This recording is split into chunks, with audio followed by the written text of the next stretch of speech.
Hello one and all, welcome back to the Player Podium. I'm your host Alfie and here is a recap of the rules for those of you who are new or have forgotten. Up to 3 players per team are awarded points based on individual performance, with the best player receiving 3, second best receiving 2 and the third best receiving 1. This is only if you get 3 outstanding players in the game. If you don't, your best player can receive 2, 1 or maybe 0 points if you've been that bad. Players accumulate these points every game week and put onto a leaderboard, giving us an idea at the end of the season who has been the most important player at each team, and every week one player is awarded Player of the Week. Here's a reminder of where we are after 5 game weeks. Jack Grealish, as you can see, is the breakaway player so far, with Semenyo, Ekitike, Haaland and Caicedo following close behind, with Minter, Gravenberch, Dubravka and Iwobi all in and around that area. And if you look at the Player of the Week down here, you can see last week's winner, Nordi Mukiele. We start the GTEC Community Stadium now, and I mean, as you can see, no spoilers or anything, but United don't have any outstanding players. They were so bad in that game. Even though Sesko scored, even though Bayindir made some saves, there's no like redeeming, no silver lining, if you will, for that game. United were genuinely horrendous, and if Amorim isn't out of a job in a few weeks, then United genuinely could get relegated. Brentford looked fantastic to start the game. They looked really good in the first half. They're all over United. They slowed down a little bit in the second, but I mean, you know, I'm not gonna hold it against them. They played really well, and they played well enough to deserve the win by a long way. The third goal was a lovely strike by Yanout as well, but again, don't know what Bayindir was doing. And Igor Thiago got a very well deserved brace. 1 point on going Kelleher. He did make a bit of a meal of Sesko's goal, but outside of that, he was solid in net and obviously saved the penalty. And if that goes in, then it's a completely different game. United get undeserved points potentially from that game, so it's a massive moment from Kelleher, and he sure definitely does deserve to be on the list in my opinion. Second is Henderson. I think he marshalled the midfield really well for Brentford. He's proved to be a really, really clever little signing. They know he's got the Premier League experience to slot in and, you know, plug that gap that they needed when players like Mbeumo, Norgard all leave. So he's slotted in and he's really done a job for Brentford, and a lovely assist again for Thiago's goal, the first one. And I mean, if he keeps playing like this, you know, Hendo in the World Cup, it's going to happen, I think.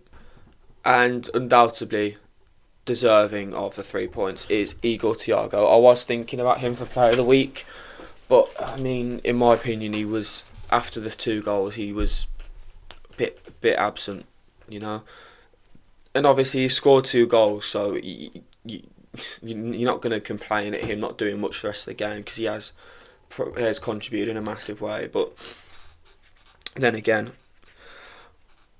not the consistent performance that I would have had to put him as Player of the Week. But even so, I think really, really well taken finish. And the second goal, it's easy to underestimate how difficult that can be, because it kind of comes towards him, so it's a bit of a reflex, and obviously it goes underneath Bayindir.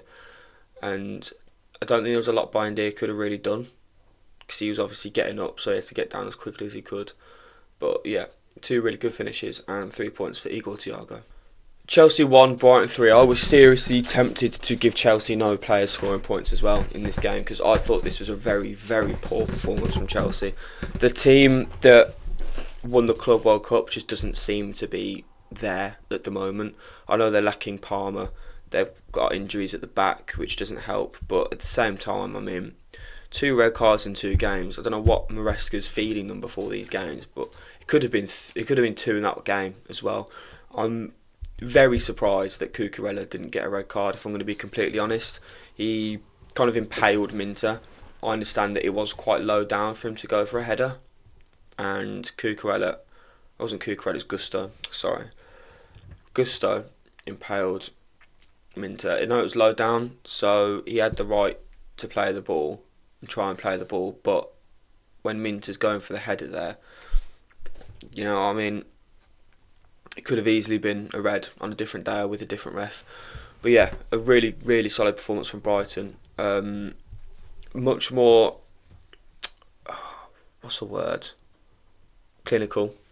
There we go. A lot more clinical up front. I feel like they've been slightly wasteful at times this season, Brighton have, but yeah, this is really, really really solid showing. Away at Chelsea, it's not an easy place to go by any stretch of the imagination. So they've done a really good job to get the points there against what is a poor team, in fairness. In essence, he is only on here because of the goal. I'm not gonna try and say that he's had one of the best games he's ever played, or he was one of Chelsea's by a country mile best players. But Enzo Fernandez scored the goal to make the game 1-0, and that's the only real positive contribution I can kind of pinpoint from any Chelsea player on the pitch in that game, to be honest. 1 point for Brighton, I've got Maxim de Kuiper. He's on my bench for FPL this week, so thank you very much, mate. You chose that point to do well. But anyway, I can look past that and give him the point because his contribution was great. Came off the bench and scored a goal, which is what you bring your players on to do. You bring your players on off the bench to make an impact, and he did that better than probably even better than Herzler probably even thought he would. Giving Minter 2 points. I think he scored. No, he didn't score, but he assisted and he was a danger again on the right hand side, and he's started to put in a level of consistency with these performances. The first few games it was like here and there that he'd play well and give flashes, but now it's starting to be every game he's Brighton's outstanding player. You'll see on the tally at the end, but he's pretty high up, and yeah, I think when it comes towards the end of the season, I think he's going to be one of the forward runners in the list that we've got going on. With 3 points is Danny Welbeck. 2 great finishes. The goals that they scored were very poor on Chelsea, as well as good on Brighton.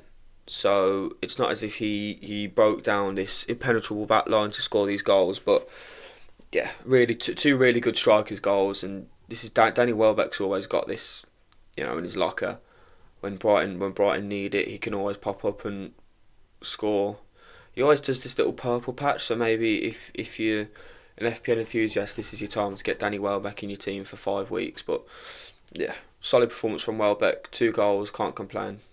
Palace 2, Liverpool 1. I struggled to find only 3 players for Palace to put on the list, because I think there were a good 6 or 7 that I was considering at the time. They were excellent in that game. They were by far and away deserved winners.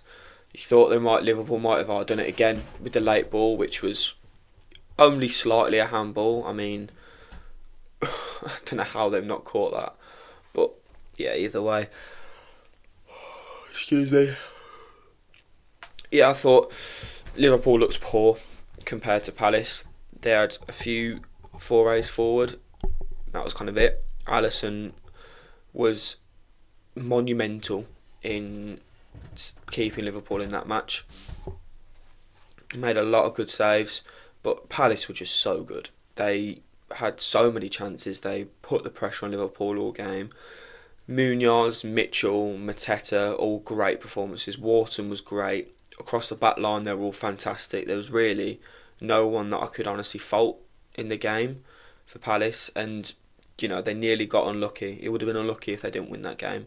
They nearly got unlucky, but they pulled through in the end. Eddie Nketiah giving Liverpool the Liverpool treatment. And yeah, very, very deserved 3 points for Palace in the end. Speaking of giving Nketiah 1 point, look, it's a 98th minute winner. He's come off the bench and he's scored a goal that's won them the game. So, I mean, as far as I'm concerned, you really can't knock the performance. You can't argue against him getting the point. Obviously, he wasn't on for that long, so he doesn't get really too high up the pitch. Too high up the list outside of that. But yeah, well done, Nketiah. Very inconsistent striker. Obviously, isn't starting ahead of Mateta, but if you've got players like that can come off the bench and provide an impact, and you're in a good position if you're Palace. Ismail Assar does it again against Liverpool. He loves the game against Liverpool, loves ruining their moment, and yeah, really, really solid from him. Goal was nice. His overall attacking play was very nice, and I mean, I did really debate who I'd have on the list. I wanted to put Mateta on there. I thought Mateta was really influential up front. I wanted to put Munoz. I thought Munoz down the right hand side was dangerous. But at the end of the day, the 2 goal scorers get on there, and then the man above you see in a second. But yeah, like I said, great performance from Sarr. Definitely deserved 2 points for me in that game. And I give him Mark Gahey. the 3 points. He's just such a Rolls Royce of a centre back. He's just impenetrable. Got an assist for Nketiah's goal, and overall just didn't really give Liverpool a sniff outside of the goal that they scored, which is dubious in of itself. So, yeah, just a classic, very, very good Mark Gay performance. Given Dominic Szoboszlai 1 point for Liverpool, I thought he was one of the only players that actually provided some semblance of an attacking spark. He was one of the only people that was trying to create where he could. Verts and Isak were dry, Salah was awful, and yeah, it was Szoboszlai amongst them who was the kind of the sweet corn in the pile of turd for me, so he gets 1 point for that game. Giving Chiesa 2 points. If this isn't a sign that he needs to get more game time, then I don't know what is. 2 goals off the bench, 2 assists in the cup, and amongst Verts' struggles, I don't understand why, and Salah's struggles as well. Don't understand why Chiesa isn't getting a look in that Liverpool team at the moment. If I was Slot, I would be giving him substantially more game time. But yeah, another goal for him, and he deserves the 2 points. Liverpool's best player by a country mile in that game was Alisson. He could have been 4 or 5. Could have easily been the score if he wasn't in goal. If it was someone else. So yeah, I mean, it's just really like not inspiring confidence if you're a Liverpool fan. The performances so far this season, well, you've got the points, you haven't played that convincingly, you know. I'd be a bit worried if I was a Liverpool fan. Obviously you've started the season really well in terms of getting the points, but this is the first kind of sign that, you know, these kind of performances just aren't sustainable, and Palace have punished Liverpool for playing badly, something other teams have failed to do. And if you play like that against, you know, play that against teams like City, then, you know, you're going to get punished, I think. So if I was Liverpool, I'd be slightly nervous, but it's two drop points, really. It's 2 drop points out of 6 game weeks, so it could be a lot worse, honestly. On to Leeds Bournemouth. Positive signs for Leeds. Bournemouth are a really good team, and to get a point and, you know, look like the team that was going to win the game for the majority, you know, that's a really good performance from Leeds.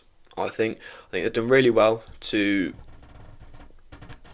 put Bournemouth to the sword in a sense, and they were pretty resolute, all things considered. Obviously, it's a great goal at the end for Bournemouth to equalise, and it'd be heartbreaking for Leeds. You know, if you're going to keep yourself up the table, if you're winning games late on, you need to see it out. Because if you don't, if you make the habit of late goals, then you just start to see your points just drop and drop. But overall, I think it's a really good performance from Leeds. Bournemouth, it wasn't great. It wasn't their best game. Attacking wise, they didn't look fantastic. Outside of the 2 goals they scored, from what I saw, they didn't have that many chances. Obviously, I didn't watch the full game, so I'm going off what I can see. Giving Okafor 1 point for Leeds, I think he started now. Started 2 games in a row, and this is the point where you just start him whenever you physically can. He is so dynamic off that flank. He is so dangerous, and he can cause so many problems.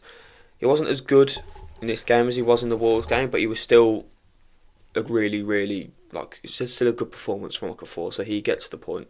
Rodon gets 2 points. He was, I think, the best out of a very solid back line for Leeds. Obviously, in a game where you can see 2 goals, that to say that you had still a defensively strong performance is, you know, it's a good effort. The goals that Bournemouth scored weren't very. For Leeds, there's not you can really do. Like, obviously, marking for the second goal has to be better, but free kicks are free kicks at the end of the day. So, Rodon scored. He was the heart of that defence as well. And, you know, Leeds have looked fairly solid in some games. Obviously, there's that 5-0 against Arsenal, which, you know, you're not going to fault them for, really. Like, it was going to happen.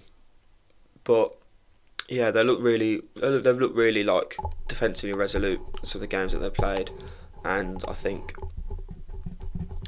there's a decent foundation there for them this season.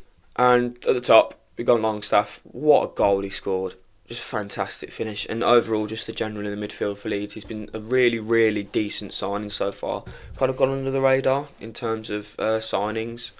You know, all the attention's been on your bigger signings like your Eze's and your Pedros and the expensive players that haven't been doing as well, like your Wirtz and Isaks. But towards the bottom of the table, there's been some really astute business done, and Longstaff is the epitome of that for Leeds.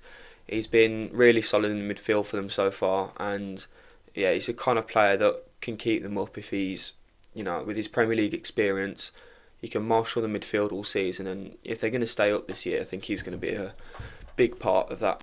The Football Manager kid in me is buzzing that I can give Krupi a point in this game. Off the bench, really nice finish, a really good goal, and you know, this is hopefully his first of many for Bournemouth, because we like seeing Football Manager wonder kids succeed. But yeah, I mean, he hadn't got much of a look in to start the season, and I think he's proved in that game that, you know, if he's given the chance, he can provide, he can cause some problems. So if I was Iriola, I'd be looking at, you know, if Evan Nilsson had a quiet game again like he did in this one, getting Krupi on the pitch a little bit more, because he's proved in that game that, you know, he's someone who can make an impact. True Fair's got 2 points. He's been really good to start the season. There's obviously other players that have, I think, outshone him a bit, because like just the nature of the way they play. Like Semenyo is the one that comes to mind, and the centre backs that have stepped in to replace the massive hole that Zabani and Huijsen left. But True Fair has been really good to start this season. Gone under the radar, and I've thought in the games that I wanted to give him some more points, but it's just been like between him and not Semenyo or him and Senesi in certain situations. I'm likely to give the point to the other player. So he's been lucky not to be higher up the list so far, but a really decent performance in that game. And if he keeps putting them shifts in, then he'll get more points surely. And a 3 I've given Senesi, another assist in the game.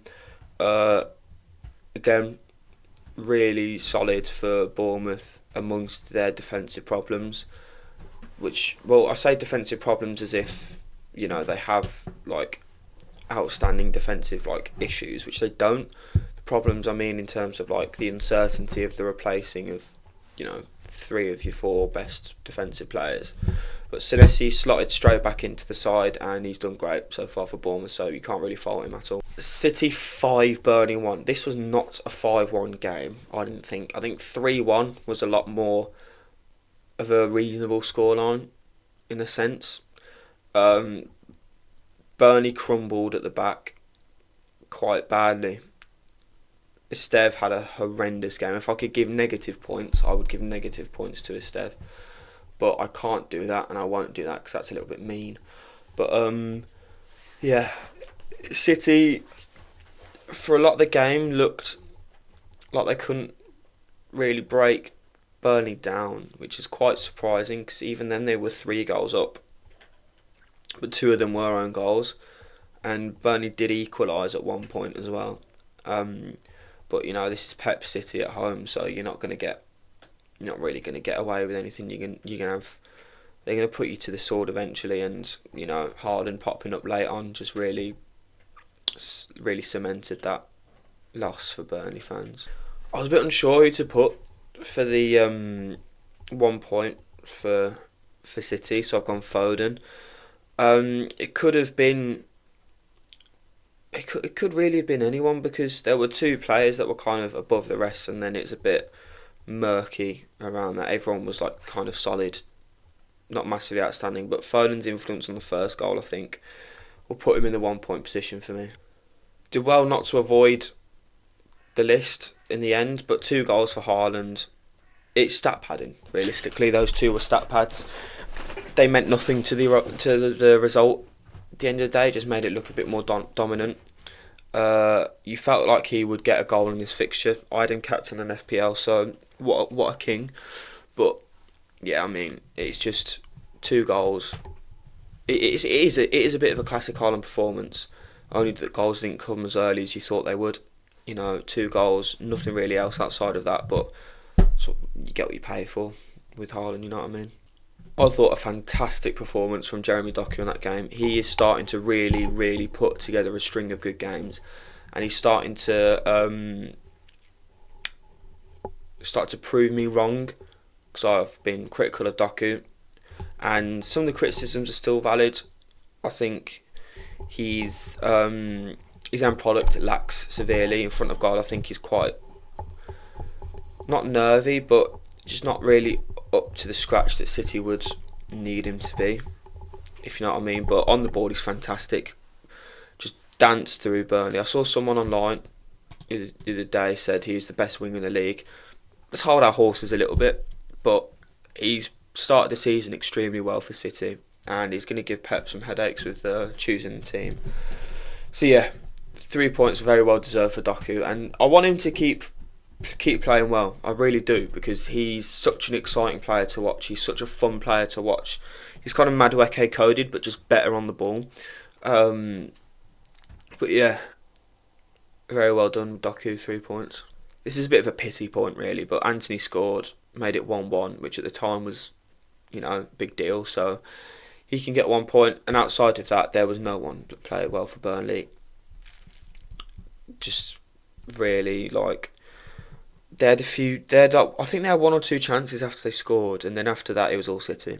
I say that it was actually quite a quiet game in second half to start with, so all the chances came to City. All the chances that were there in the game went to City, so there was nothing really in it for Burnley today. You wouldn't expect them to win. No, I don't think anyone expected a result for Burnley, but 5 goals is, you got to ask questions of some of the individual performances. Forest 0, Sunderland 1. I don't understand how Forest didn't score a goal in that game. Chris Wood, he has started the season very poorly. It has to be said. He has not been the Chris Wood that got them into Europe last season.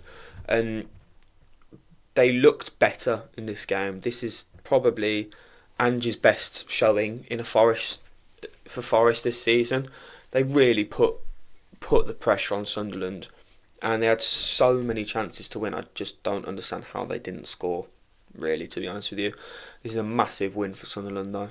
Really well done by them. And they're just marching on. Somehow they just keep getting these results, and there's nothing you can really do about it at this point, which is quite, it's surprising. I didn't think they'd go down, but I thought they'd be towards the bottom of the table, and I don't see them slowing down really anytime soon. So, if they keep it up, maybe they'll do a Wolves and just go straight into Europe. Giving Elliot Anderson a point. I wasn't sure whether I wanted to give him one. I was thinking of putting 2 X's for Forest, but I don't really think that's fair, seeing as they were very dominant in the game. I think Anderson was, again, solid in the midfield. Again, was decent creatively, and he can put in a shift defensively as well. Obviously, he wasn't involved in the goal for Sunderland, so you can't fault him in there. So yeah, it wasn't his best performance, but for Forest, it was one of their better ones on the day. Quite surprisingly, I think I've given Amari Hutchinson 2 points. I didn't really understand the signing at the time. I thought it was quite a lot of money on a player who was a bit underwhelming, in my opinion, for Ipswich last season in the Premier League. But he came on. He was a lot sharper than Bakwa and the other lad on the wing. I can't remember who else was on the wing for Forest. But he was a lot sharper. He looked a bit more dangerous, but getting into the box, had a few shots, could have scored a goal, probably should have scored a goal, if we're going to be honest. But yeah, either way, it's promising signs. If he plays like that, he should theoretically get a bit more game time. 1 point I'm giving to Xhaka, again, just a absolute general. I saw a bloke that said, he's been watching Sunderland for so long and Xhaka's the best player he's ever seen in a Sunderland shirt, and I have to agree, to be honest with you. I'm not the oldest, and I can't say I watched too much Sunderland as a kid, but from what I know of Sunderland and what I have seen, Xhaka's just head and shoulders above everything that's stepped through the door at the same light. And again, a really nice ball for the free kick, and just an overall classic general Xhaka performance. Alderete, the goal scorer, gets a 2 points for me. Solid defensively, again, Sunderland. Because of how many chances Forest had, they naturally did break them down a few times. But outside of that, when they didn't get through, I think Alderete was very good in the game. Put in a really decent shift at centre half. Shows the depth that Sunderland have. Got 3 centre backs who have had noticeably good performances in Mukiele, Ballard, and Alderete. So if one of them's not up to full fitness, or if one of them isn't playing the best, then you know you've got that option there to easily just sub in and sub out. So yeah, well done, Alderete, gets 2 points. And our player of the week actually is Robin Rose. After a poor one against Villa, where he was kind of at fault for the goal, back to his best. He made so many important saves. Basically, after the goal, won the points for Sunderland. He scored the goal at the other end, and then when it came to their side, whenever they broke through, Rose was just there, and he was great. He was really good in a week where I thought it was quite a lower. There wasn't one noticeably head and shoulders above the rest player. So I was in between a few like Thiago, like Welbeck, biasly John McGinn as well. But yeah, I've given it to Roofs in the end, and I think he very much deserves it. Spurs 1, Wolves 1. This is a very surprising result. I thought Spurs were going to absolutely walk all over Wolves, and that just wasn't the case.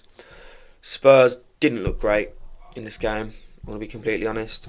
Frank's side have been good but inconsistent so far. And I said about some of the away results you need to sharpen up on, but just in general, I mean, obviously if that Kudus goal, it was close. If it wasn't offside, that's a completely different game. Sorry, but this is Wolves. They hadn't scored a point all season. They looked by far and away the worst team in the league. So if I was a Spurs fan, I'd be very disappointed with this result and the fact that they were 1-0 down until the 94th minute. For me, I'd be a bit embarrassed. But Wolves, they looked a lot better.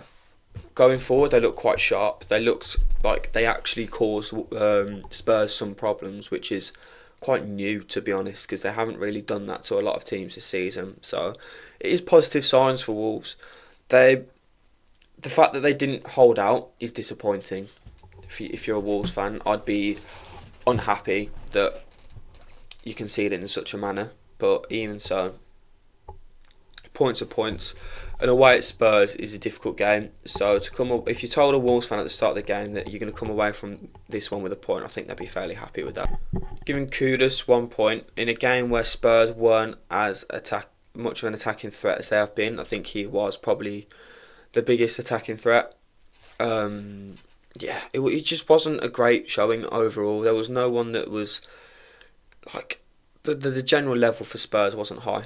So even though Kudus didn't have his best game, he was one of the Spurs' better players, so he'll get a point for me. I'm giving Palhinha the 2 points. He has been good. He's been a really solid signing so far for Spurs. Dog stop barking. He wasn't fantastic in this game, but he gets his winner. I don't know why he took his shirt off. It's a late minute equaliser against Wolves. He didn't even win the game. Come on, mate.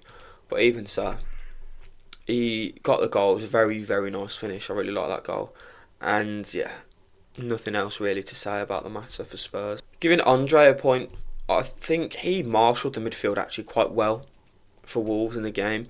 Very strong defensively, made a lot of defensive contributions. When Wolves, when they're solid at the back and when they look threatening going forward, the midfield can get quite overlooked at times. But I think Andre's performance deserves a point for sure. So I've put him on the list, and I don't think he started the last game. But if he keeps putting shifts like that, if I was Pereira, I'd be starting him. John Arias 2 points. I liked him in his first game against City. I think it was. Yeah, it was their first game. I liked his cameo off the bench. Outside of that, he hasn't done a lot for me. But in that game, it was a problem for Spurs. He caused them quite a lot of issues, and no end product just yet, I don't think. But if he keeps playing like that, I think it will come eventually. When Strand Larsen gets into form, he can get plenty of assists. So yeah, he's coming for John Arias, but a good performance in that game and 2 points. Santiago, not Hugo Bueno, gets a 3 for me. Got the goal and an overall very solid defensive performance from Wolves. Like I said, defence was good, midfield was good, and attacking was good. So yeah, I mean, he will be annoyed that the goal went in at the end. It tends to be a lapse in concentration when you can see it late on. So as a defender, I think he'll be kicking himself. But either way, really good performance and something actually positive that Wolves can take home with them. I mean, we are so back. We are so back. That was a great performance from us in that game. I didn't catch a start of it, so I was refereeing a game, but when it kicked off. So I got into the car, spoke to my dad. I said, I don't really like the lineup for this and reason. I literally looked back at my phone and I said, for fuck's sake, we've conceded. And I thought it was going to be just another one of those games, but after they scored, we were the better team for a lot of the game. They had a few forays forward. There was 2 penalty shouts for Fulham. The first one, I watched Marco Silva's match reaction. I don't see how he can say that Josh King deserves a penalty from that. He is going down, notably going down before the contact with Martinez. He isn't going to get to the ball before it goes out. Obviously, it's his team, it's his play, he's going to defend them, whatever. So, yeah, I think he's missed the mark there. And then the second penalty shout, I think that is a penalty. The reason why I think it's a penalty, even though he's thrown himself to the floor, put his body on the line, is because the shot is on target. If the shot or if the handball directly prevents a goal or directly causes a goal, no matter how intentional the body position is, it's a handball. So obviously we don't know if Martinez would have saved it. Martinez was quite close, so he probably would have. But I think that probably was a penalty. Obviously, I'm not complaining that it didn't go against us, but whatever. Anyway, Fulham. This was a weak performance from Fulham. After like the second half, especially, they didn't have a lot, and outside of the goal that we nearly gave them, with Konsa blocking it off the line, they didn't have a lot, and we looked really good. Watkins scored, which is amazing. I'm so happy that he scored. Rodgers got an assist as well, which he didn't play fantastically in the game. He looked better. He definitely looked better, but it wasn't back to his best yet. But Watkins is a really good finish. It meant a lot to him, I can tell. So hopefully this is the leapfrog for Watkins to get into form again. But I'm really happy with that. I'm very happy with that game, and we've won now in the Premier League, so it's time to start rolling on and getting these points. Giving Watkins the point. He scored his goal. Outside of that, he actually did look dangerous today, which is a first for Watkins this season.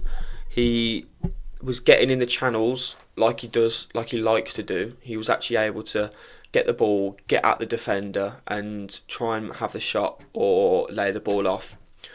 And it was like a classic Watkins performance. I really enjoyed seeing Watkins playing like that in the game. You could tell after he scored the goal, his confidence was just through the roof. It was a really good run for the goal and just a lovely dink over the keeper. And yeah, so happy that he scored. 2 points again to Buendia. Massive cameo off the bench. He was so positive in that game. I was confused why Elliott was subbed off, but you know, the performance that Buendia put in when he came on just completely ruled out any fear that I had. I think Elliott did struggle to get into the game a little bit, so to sub him off, I think in the end was fair. Maybe at half time was a little bit early. That's what I thought at the time anyway. Obviously it worked out in the end, but I think for his confidence maybe that wasn't the greatest idea. Even so, in terms of result, it worked like a treat. Buendia was fantastic, putting in the work, putting in the effort, And yeah, I was really happy with that performance, and he got a goal, first goal for ages for Buendia for Villa. So my hero. And look at this absolute stud. What a football player, John McGinn. Great finish. Whenever he gets the ball on the edge of the box, I'm confident that he's going to score. He should have had two. I don't know how he didn't put that one away in the first half. I don't know how he didn't score that goal, but you know, we made up for it with a goal in the second. Generally, overall, great midfield performance from McGinn, and yeah, what a hero, what a king. Look at him, look his cute little face as well. There are only two players that were really like putting good shifts for Fulham, in my opinion. One of them was Raul Jimenez. In the short amount of time he had on the pitch, he scored, which for a striker, can't really complain about. He's injured now, obviously. He's getting on it. Well, he's getting on a bit, I mean, so he's injured fairly. I think he's injured quite a bit, which is like expected, obviously, because he's no spring chicken. But I mean, yeah, if you can't really string together the consistent games, then you can't make good, on a personal sense, you can't make good on the goal that he scored today. So I don't know how long he's out for, but if he's out for a few weeks, then Muniz will just slot straight back in when he's ready to play, and will carry on performing because Muniz has started the season well. So it's a shame for Raul Jimenez that he got injured, but his header was nice. Again, you can see it off a corner, but yeah, well done Jimenez, unfortunate for the injury. Josh King is a real threat for Fulham. I'll say that the simulation part, he needs to get out of his game. In a world with VAR, you can't get away with stuff like that anymore. So that's one minor criticism though, because Silva complained about the fact it happened twice, but they were both his fault. They were both Josh King's fault. But outside of that, he gave us quite a few problems, and he seems to be a real star. So if he keeps getting the game time, then his goal will come, his assists will come as well, and he will be a good little threat for Fulham. I didn't watch this game. I had to catch the highlights because I was at work at the time. But Newcastle won, Arsenal 2. From what I saw, this was a much better Arsenal performance. And I'm not going to say I told you so, but it came when they started Eze. And I've been saying Eze needs to be starting these games, and he did. And Arsenal looked a lot creatively better. Newcastle were under the cosh for quite a lot of the game. And I think outside of all the Arteta and Yahoo memes and stuff, this performance was noticeably better. Gabriel was weak for the goal for Newcastle. He's a big man. If he conceded a foul like that, he'd be fuming because it was light. So he made up for it in the end, obviously with a great last minute goal. But yeah, poor in that sense. 2 penalties. If the difference between the Gabriel one and the Cash one is that Cash is potentially directly prevented a goal. Gabriel's didn't, and it nicked off I think it pinballed a little bit anyway, so that wasn't a penalty. The Pope one, I'm not sure. I'm going to be honest. I'm going to say penalty because the touch that he got on the ball was so minuscule that I don't think it's enough to counteract the fact that he cleaned out Gyökeres. If he got more of a solid touch on the ball, if it was more of a impactful deflection, then I would say no penalty. And it is borderline because obviously he does touch the ball, but then I think back to last season with Tarkowski's foul on McAllister. Obviously he gets the ball, but he absolutely mauls McAllister in the process. So they need to define, for our sake, if you touch the ball in any sense, if that negates the foul or not. Because Tarkowski still got a yellow even though he got the ball, but then Pope nicked the ball and wasn't given a penalty. So I'm not sure on the ruling on that one. I would go penalty. I can understand why it wasn't, but I think the touch isn't strong enough. Either way, I don't really understand the 5 back from Newcastle. I guess this is a change in formation and change in system to counteract the fact that, they've lost their big man Isak, so they have to work out another way of getting players into the game. But I don't think it worked against Bournemouth. I don't think it worked against Arsenal. Arsenal put the pressure on them a lot after the goal, and I think it could have been a few more. It could have easily been a few more goals. So if you're a Newcastle fan, well, no one responds to this anyway, but if you're a Newcastle fan in the comments, please let me know about the 5 back, because I'm not convinced and I'm open to learning. Voltemade gets the point, scored the goal, didn't do much else. The Haaland type performance from Voltemade. But yeah, really nothing else to it. He scored. That's what you want. Tonali was great in midfield. It is weird with Tonali because I don't think he gets enough of the plaudits. A lot of the time they talk about Bruno G and Joe Linton, the two like bruisers in midfield and how well they work together. But I don't think they work as well in the midfield three if Tonali isn't there with them. And I think Tonali brings brings a composure and a sense of calmness that lacks with the other two. And I think he brought that in the game against Arsenal and was great. And Nick Pope gets the 3. Lucky, obviously, with the penalty, potentially. Who knows? But I think he saved Newcastle's arse when he could. With the goal, he got caught in no man's land a little bit. But as a keeper, when there's so many bodies, it is difficult. I think coming out was the right decision. But he did need to be a little bit stronger in that sense. Even so, I don't think it was necessarily his fault. And outside of that, it would have been more than 2-1 if he wasn't in goal anyway. So it's a good performance from Pope, but ultimately to no cigar because they didn't get the win in the end. Put Eze on 1 point. I would have liked to put him higher, but I think I could have put him higher actually.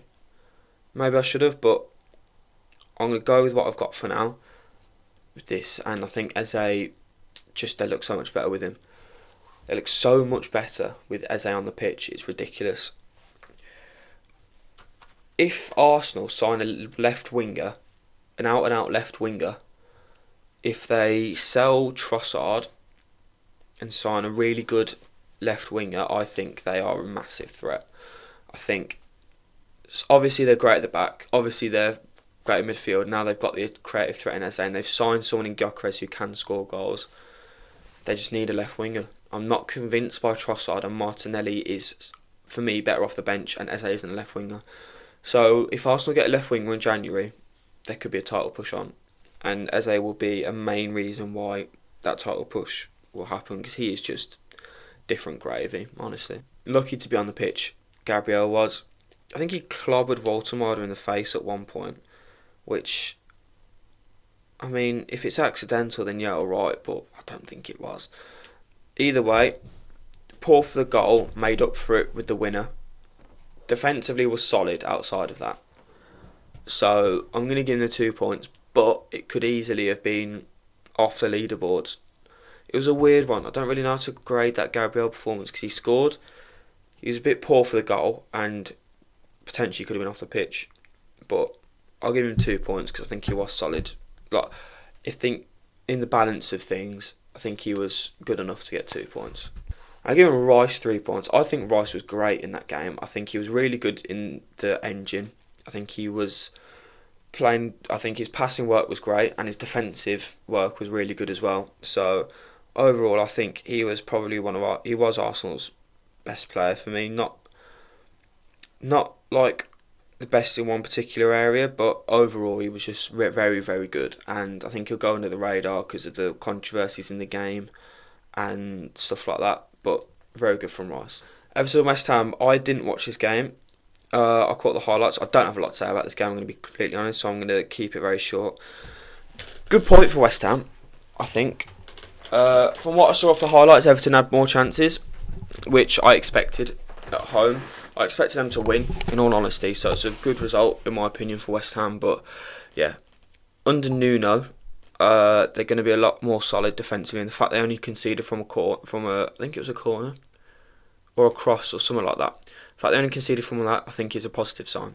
So Everton create the chances, again lack the clinicality up front. I don't think Barry started, but I think he should be trying to play him into form, especially at home against West Ham. This could have been a game for him to get his form underway, but yeah, overall I don't think either team can be too disappointed with a point. Giving James Garner 1 point for Everton. Great assist, very good assist, and yeah, he seemed to be involved quite a lot in a lot of the attacking play that Everton had, which, I mean, you'd expect it to be your Dewsbury Halls in the midfield. Oh, what have I done? You'd expect it to be the Dewsbury Halls in the midfield, but no, it was Garner in that game, and I think he was very good. Michael Keane gets a goal and gets the 2 points. The West Ham goal was, well, could have maybe, I don't think the cross could have really been cleared. And obviously it was a good finish by Bowen. So I don't think he's really at fault for that. And he scored a really, really good bullet header at the other end. So he gets a 2 points for me. Ndiaye seemed to be at the heart of all of the Everton moves. From what I saw, Grealish wasn't as involved as he has been in other games. Obviously I didn't watch the full game, so he might have been, but I can only call what I can see. So I've seen Ndiaye perform very well, and I'm going to give him the 3 points. Paqueta seemed to be fairly involved for West Ham. He was. They didn't create too much, but when they did, he was involved. I think he played the ball to Diouf. I'm not 100% on that, but I think he did. It was a good pass if it was. But yeah, I think creatively he was better in this game, and I think under Nuno, I think he could be like the Gibbs White. I really like Diouf. He is a really solid left back. He's decent. He's not like bad defensively. His positive is his forward play, but he's not even like bad defensively as well. I don't see him staying at West Ham for too long, not past 1 or 2 seasons, because I think he is. Oh, sorry about that.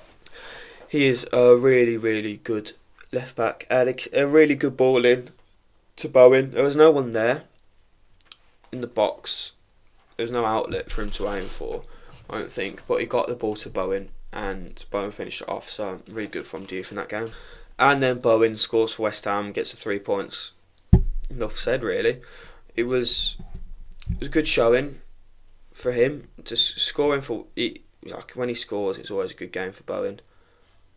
That's the kind of player that he is. He's a very prolific winger, so when he scores, he's kind of done his job, if you know what I mean.